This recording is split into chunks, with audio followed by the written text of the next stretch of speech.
Hello, everyone. Welcome to Foresight's Neurotech group. Today, we're so lucky to have Richard Csaky with us here today. He's a PhD in Neuro AI from Oxford, and he's part of Foresight's Neuro AI grant program.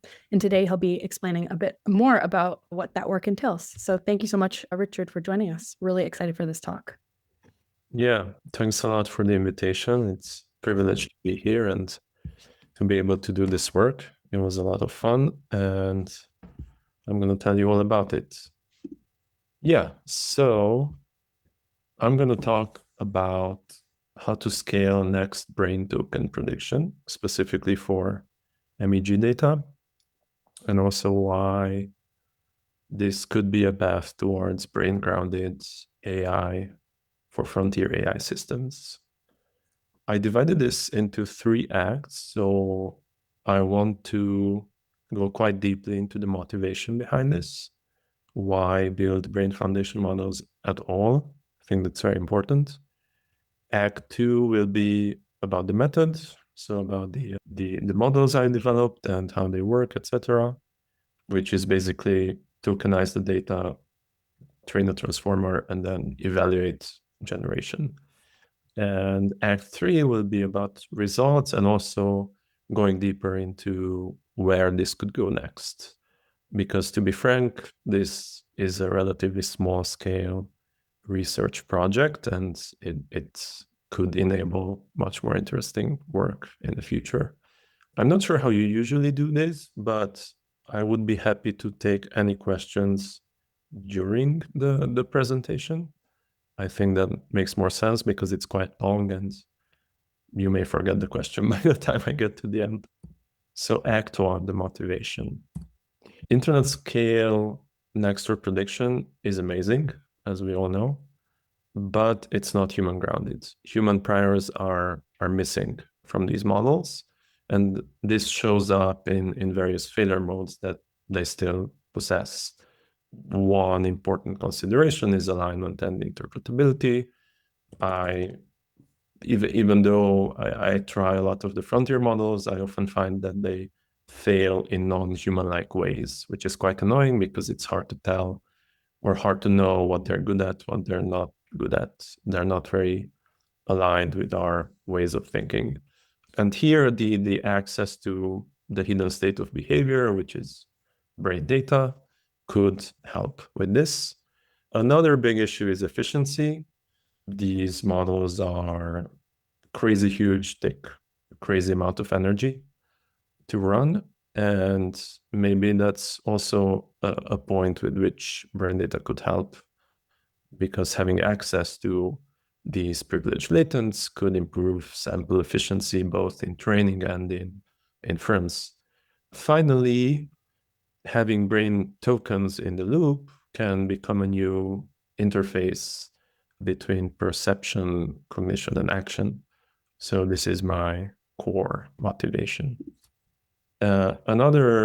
Just to go a bit deeper into this, there is this concept called learning using privileged information, which has been explored in various domains, such as computer vision. And my argument is simply that brain data is the causally upstream latent of behavior, such as, language, actions, computer actions, agents, and so on. So a nice causal graph or a stream looks like the input modalities generate some brain dynamics, and then that will generate output behavior, which is language and actions. Right. And then the other thing that I should motivate here is why use MEG data, magnetoencephalography, particularly as a target for foundation modeling. First of all, I think, we should build foundation models for all types of brain data and jointly across brain data sets, but MEG specifically is quite underexplored, and it has some nice properties like high temporal fidelity, millisecond dynamics. It's non-invasive and relatively scalable compared to invasive data. There are public data sets up to hundreds of hours. And you can also do source-based reconstruction, which gives you a very aligned and spatially detailed view across subjects, across people, across data sets also. And then we're going towards what my approach is. One of my core arguments, and I think this is pretty well established, is that next X prediction is sort of the essence of intelligence. And we see this in practice by the convergence across various modalities in AI domains, such as vision, robotic manipulation, audio, language, etc. And I just put here some of the state-of-the-art systems that go towards this unification of having one token stream for all modalities. For example, EMU3, Pi0, physical intelligence. They have this cool VLA model. And then Qwen 2.5 is actually the backbone that I was using in my experiments. So if we accept this as a predicate, then the question is, can we scale this kind of causal modeling for MEG data?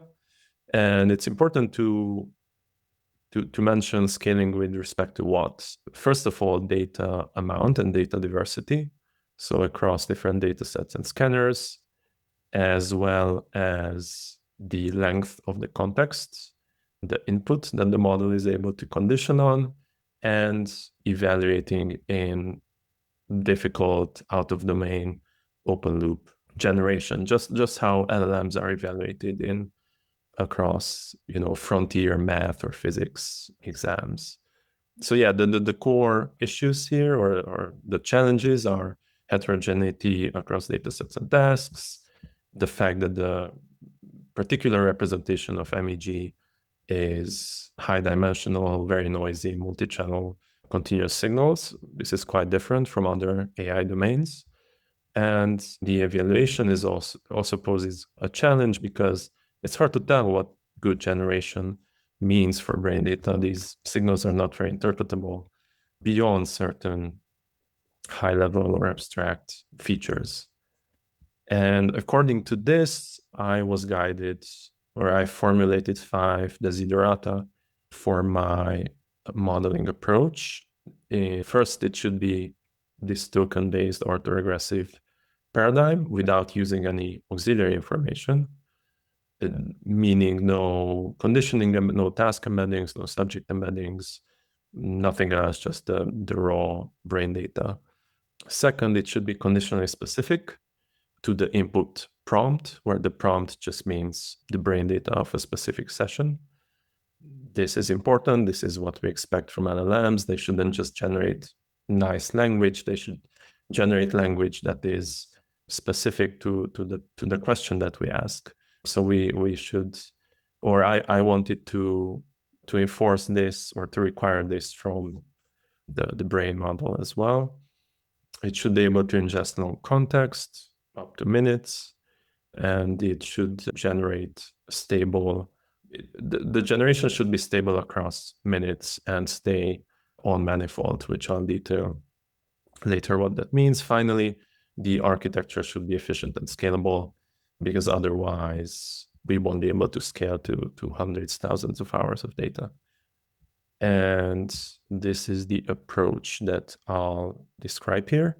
So the recipe, as with other modalities, is to tokenize the data and then to scale next token prediction on the data, and finally to evaluate in a long horizon, to evaluate the long horizon behavior. So I start with source space MEG. I'll introduce the tokenizer I developed, which I call BrainTokMix, which is a simple convolutional encoder-decoder with a residual vector quantizer bottleneck, which creates a discrete tokens, which I then flatten into a single token stream so that I can train any standard LLM style causal transformer. In this case, I'm using Qwen 2.5 as the backbone. And finally, a key piece is to evaluate the generation, the free running generation of the model using stability and specificity metrics, and importantly, in an out-of-domain fashion. And the final thing I want to mention here is where this sits in terms of other brain foundation models, because in the last 1 or 2 years, there has been quite a few developments in this space. And yeah, I put some metrics here. I think the most important differentiation here is that, first of all, I'm aiming to do autoregressive generation, which most of the brain foundation models do not really attempt or care about that much, such as BrainOmni or Labram.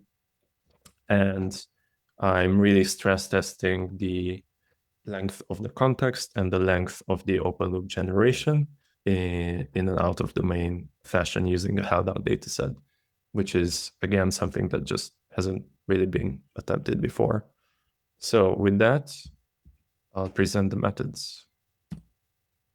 As I mentioned, the task and dataset setup will be using a held out dataset. So I'm using 3 MEG datasets in total: ChemCan, Omega, and Mouse. And these are basically the 3 largest datasets on the order of hundreds of hours. And specifically, I'm using ChemCan and Omega. So I'm using ChemCan and Omega as the training data for both the tokenizer and the AR model itself. Omega is resting state only, while ChemCan has resting and several tasks like visual and auditory tasks. And also these are using different MEG scanners. So ChemCan is using an electroscanner and Omega is using a CTF scanner. In total, the training data is 420 hours, which with the specific tokenizer I implemented amounts to 600 million tokens in total, which is not that much if you compare to like frontier LLMs.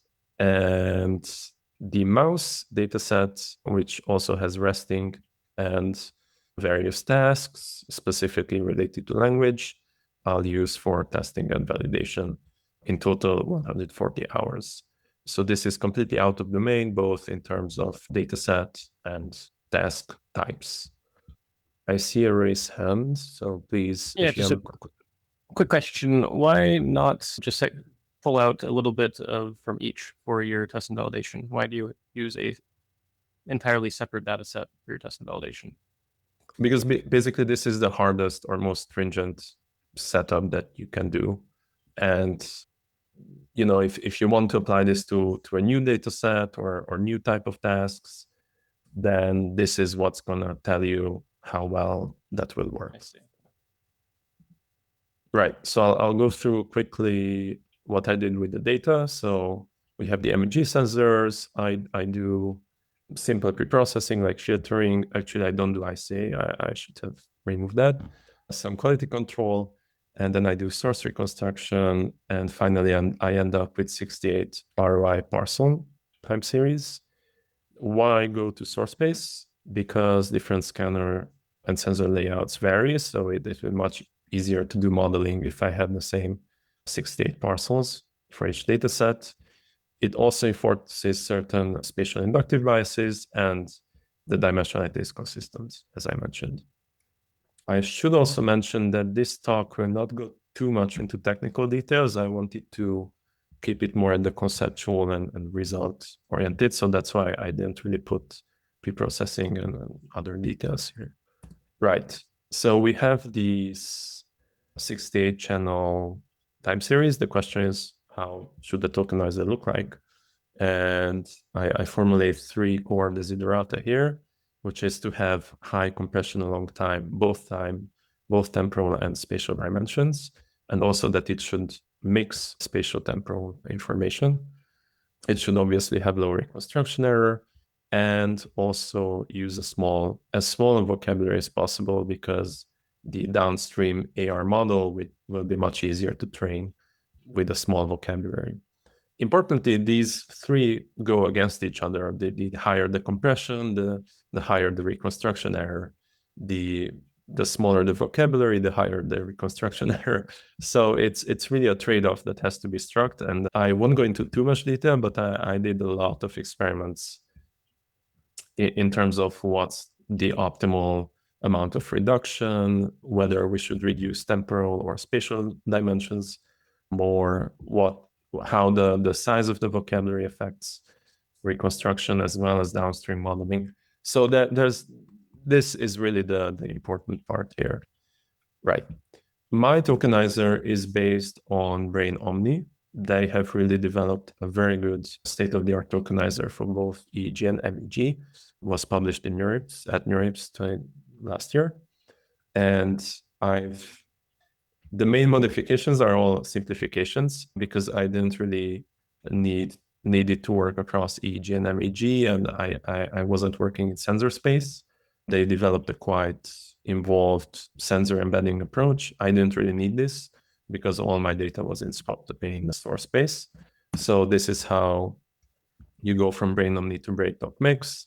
You remove the sensor embedding, you remove the sensor encoder, you remove this cross-attention module that they have.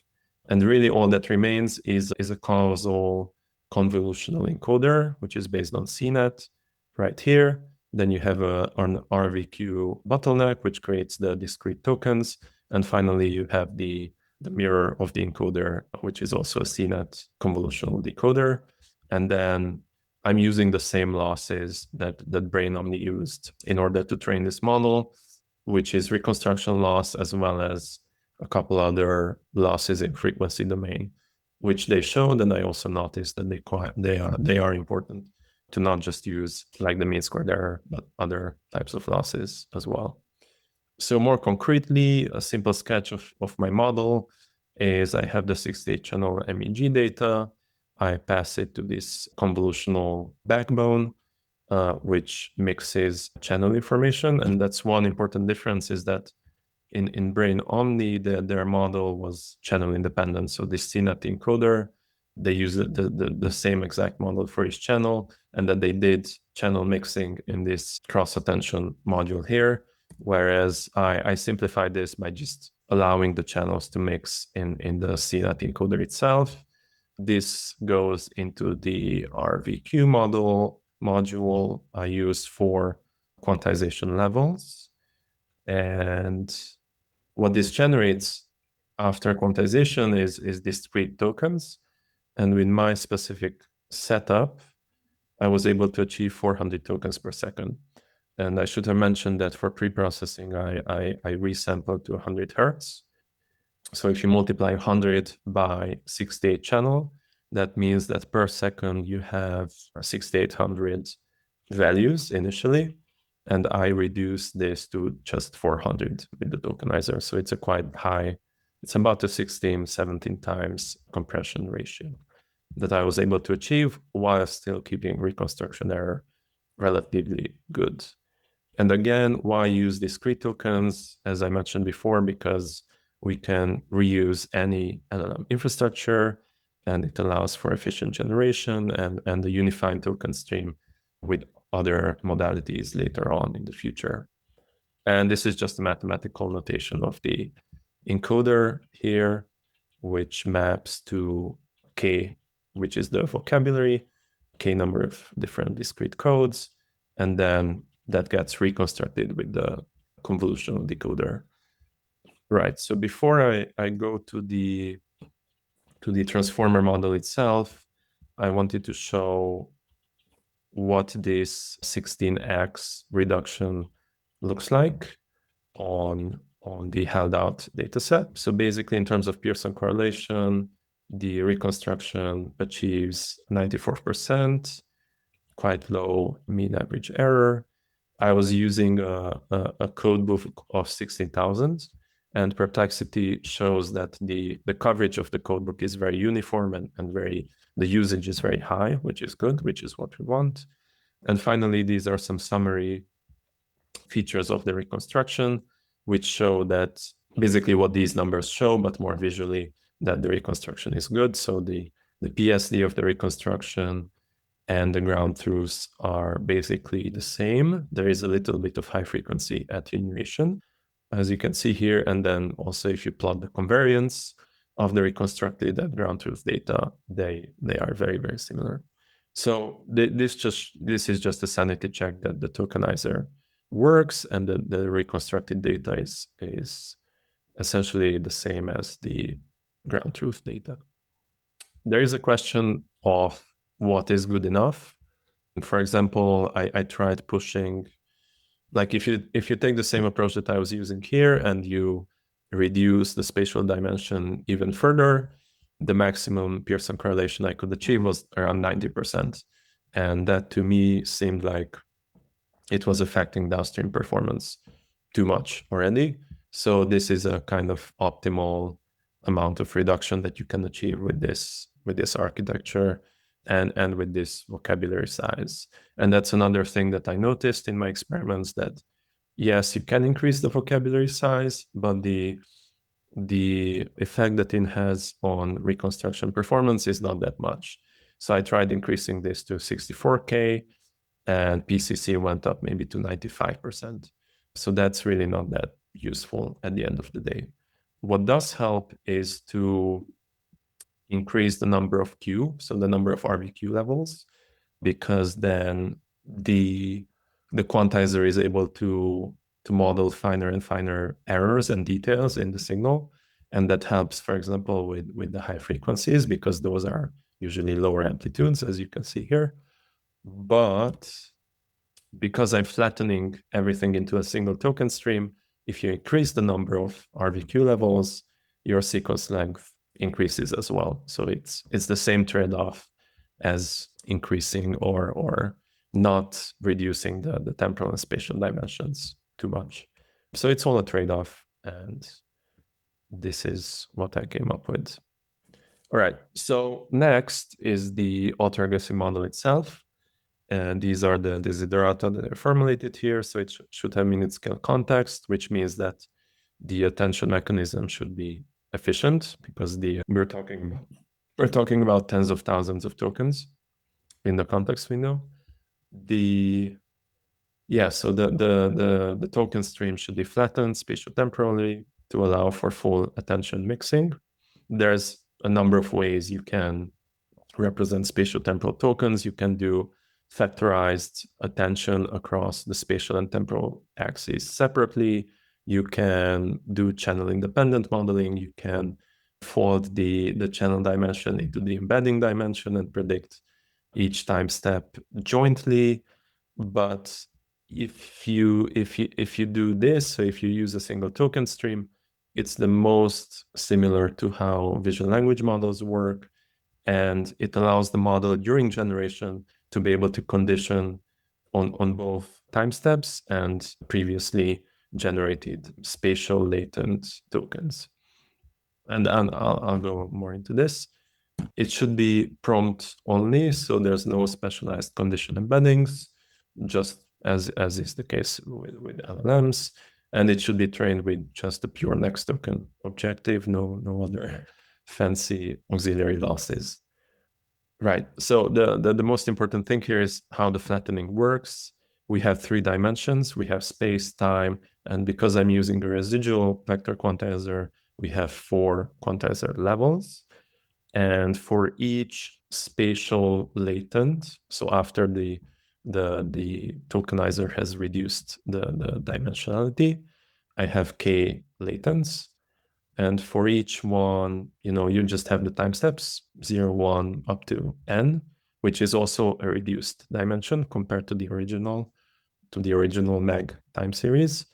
And for each time step and each spatial patch or latent, you have the 4 quantizer levels. So these are the 3 axes. And then all I did is flatten into a single stream where the quantizer levels move the fastest. So Q0, Q1, Q2, Q3. Then the next level in the hierarchy is the spatial streams, denoted by the colors here. And the most global serialization is at the level of the time steps. So T0. So yeah, each time step here will have k times 4 tokens in total. So this is why I mentioned before that each of these reductions and the quantizer level affects the final length of the sequence.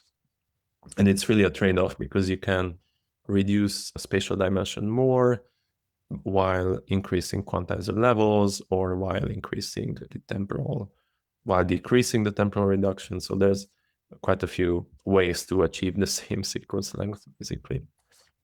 Right, so once you have this token stream, it goes into RVQ-aware embeddings plus a 3D rope mechanism, which I'll talk about in the next slide. And this goes into the decoder-only transformer, which predicts the next token with the standard teacher-first cross-entropy objective. So because we have these three axes in a single sequence, it's beneficial to tell the transformer this kind of structure. And this is what state-of-the-art vision language models do as well. So if you have a video consisting of height and width image patches across time, it's also 3 dimensions, coincidentally. And how this approach works in Quen, proposed by Quen, is to model these axes specifically within the rotary positional encoding scheme, where, well, I won't go into the details of this, but certain parts of the embeddings are affected differently by the rotary position encoding. So all I have to provide is really the index of each token. So if I have the stream here, the first token will have index 0 for quantizer, quantizer level for all of the axes. And then you can imagine that the next token will have index 0 for temporal and spatial axes, but index 1 for quantizer level, and so on. So that's what I show here, that this P is just the index in the sequence with respect of to the 3 axes. So this provides the transformer and the attention mechanism with a way to track the time dynamics, as well as the latent stream and the RVQ hierarchy also. And one more trick I did here is the RVQ-aware embeddings, which just means that for each RVQ level, I use a different embedding table, which just makes sense because these RVQ levels, the indices, the code indices in these levels mean different things. They're not the same token, and they refer to different tokens. So the overall vocabulary is really the number of RVQ levels, 4 times the codebook capacity itself.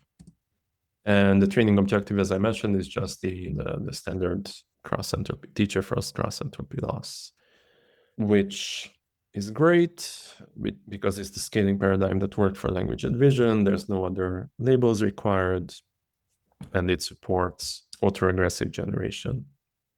Yes, and I already showed this. This is my training and testing setup for both the tokenizer and the autoregressive model as well.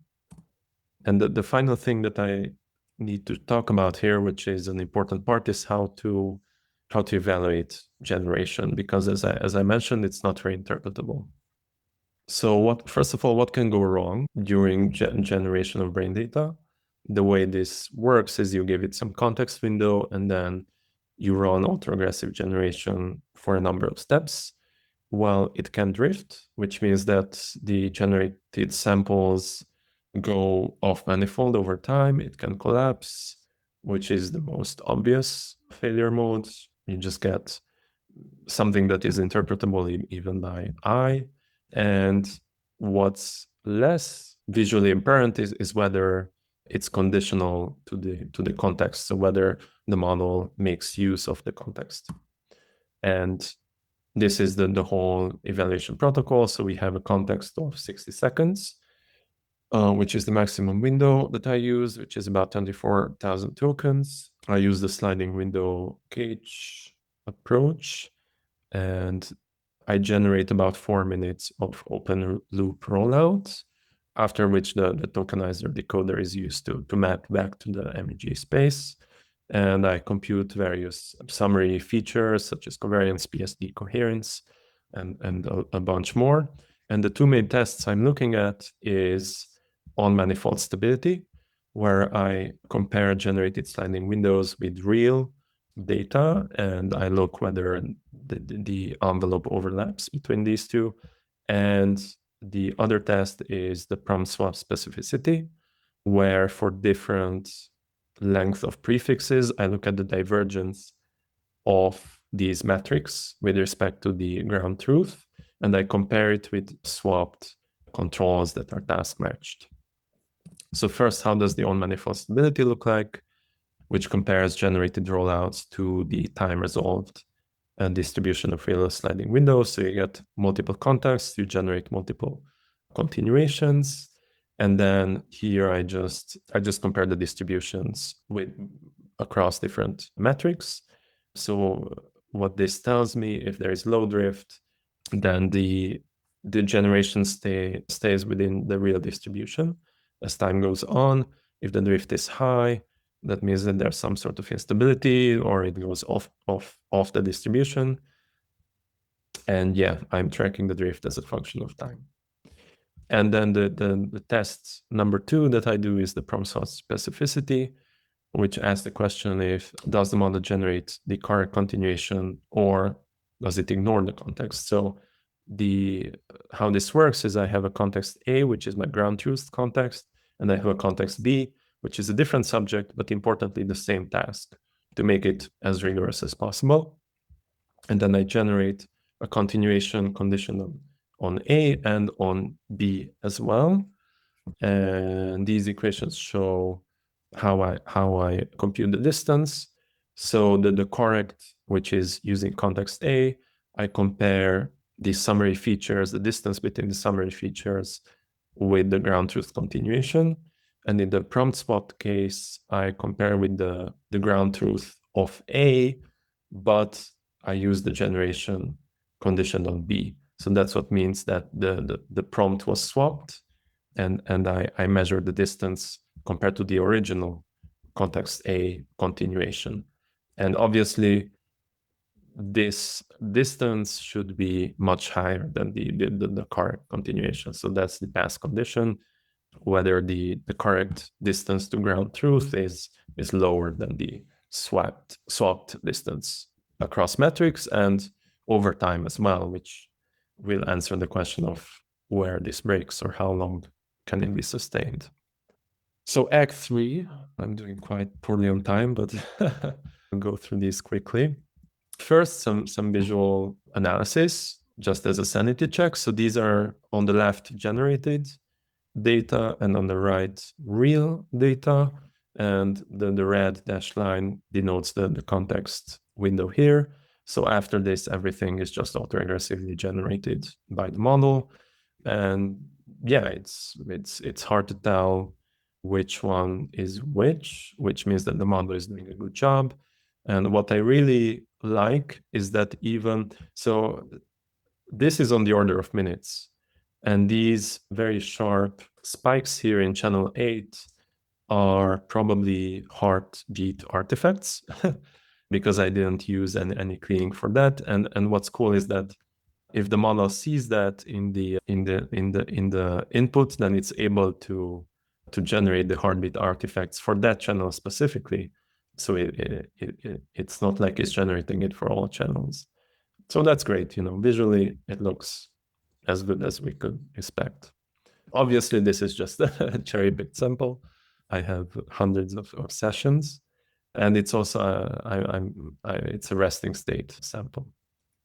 Similarly, just a different view of what I showed before is looking at the STFT, the Fourier transform, which shows nicely that there's a 10 Hertz peak, which is usual for MEG and EEG data in certain channels.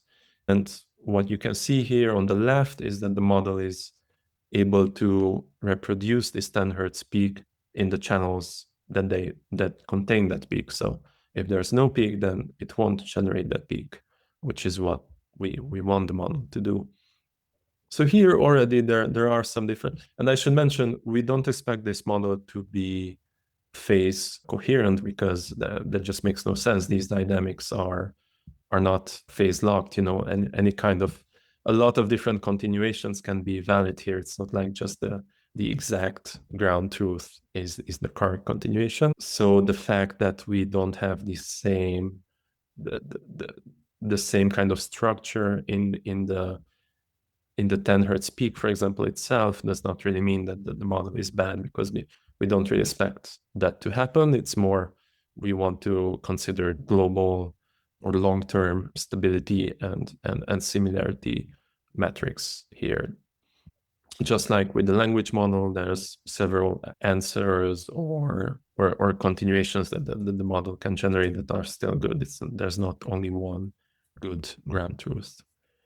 And another, right, so these are, again, visualizations of the summary features. So the global generated covariance versus the target covariance looks very similar. PSD looks very similar. And here I'm actually showing some averaged over auditory and visual tasks as well, to show that it's not only resting state that works.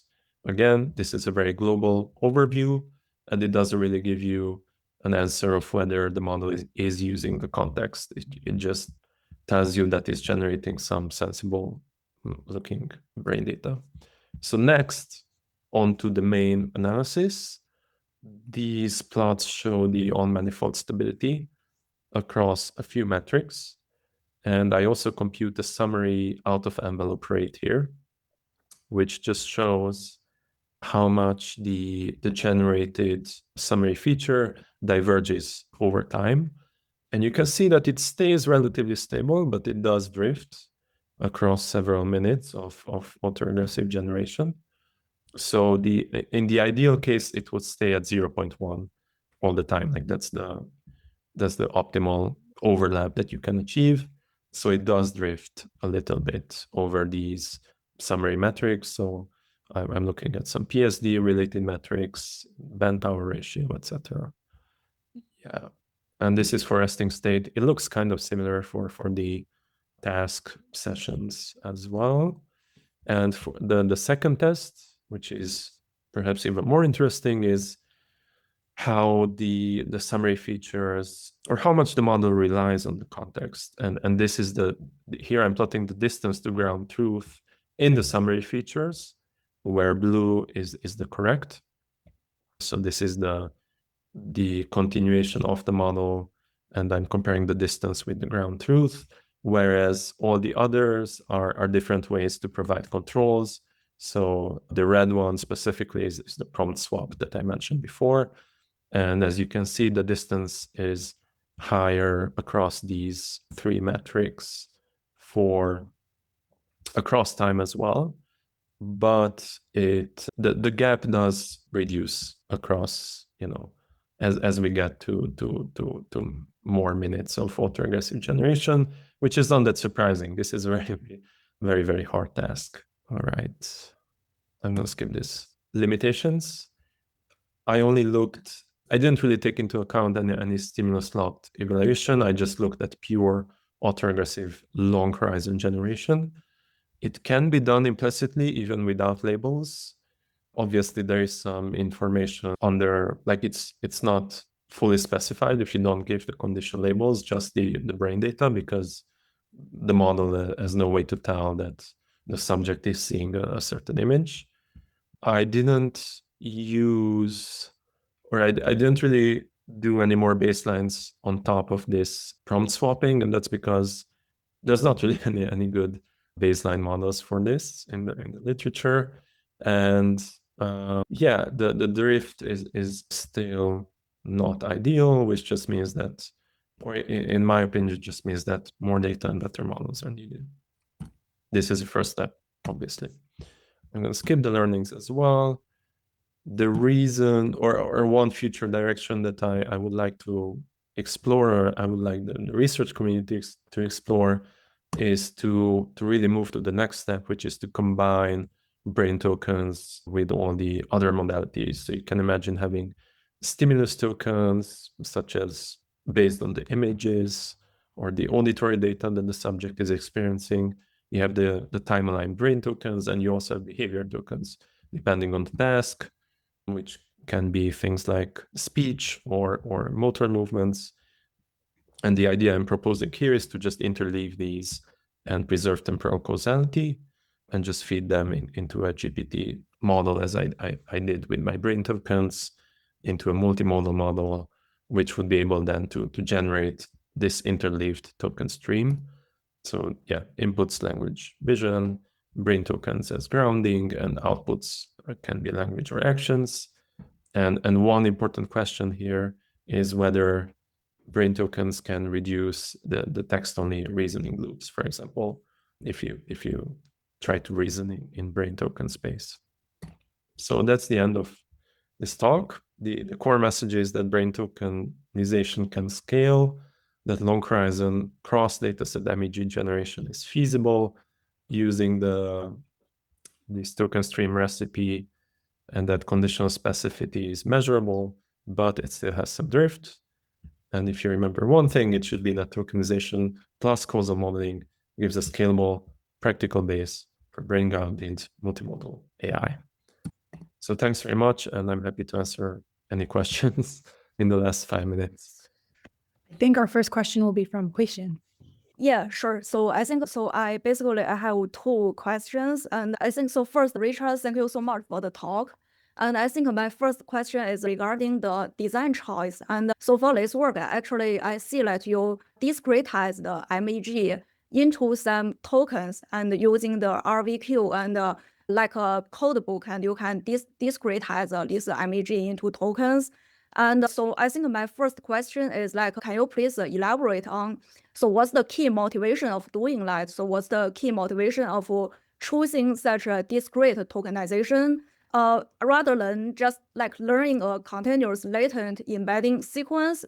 Because so I think I assume that if you just learn some continuous latent embedding sequence, then you can model it directly utilizing a transformer on these continuous vectors. And so I wonder, so if this is like you have a conceptual assumption that your MEG dynamics can be approximated as like discrete, because you can switch between some discrete neural states to do that. So this is my first question. Yeah, so my answer is the motivation that I talked here is that this is the recipe that worked for basically all other domains such as vision, audio, video, and it seems very successful, which are also continuous data. So and I think people have tried building, for example, vision transformers with continuous image patches, but I think this just works better because of certain modeling assumptions. So in order to make it the most comparable and the most to be able to most easily integrate with these multimodal models, it's a good paradigm to use. And you can use cross entropy as the training objective. Okay, sure, I see. I think then my second question, I think, is regarding the token distribution. So currently, so after the discretization, and so you have the token distribution of the MEGs, and I wonder if you're looking into the token distribution and whether such a token distribution behave like a statistically same as the language tokens, or if you see some different patterns. Thank you. That is a good question. I'm not sure I looked into that specifically. I do have a graph here showing the unigram perplexity of my tokens, like of the ground truth tokens, which is basically very close to the codebook size itself, which I think means that it's quite uniform, but I haven't plotted the distribution. So there could be some interesting structure there. I haven't looked into that, but I would assume it's much more uniform than language, because the thing that we're tokenizing is very noisy and there's not that much structure in it. Okay, sure. Yeah, thank you so much. Great. Maybe we have time for one more if there are any outstanding questions. But also, we're pretty much at the hour. All right, then. Thank you, Richard, for such a great presentation. It's great to see what you've been up to. Thanks very much. And I hope everyone has a great rest of your day. Thanks for joining.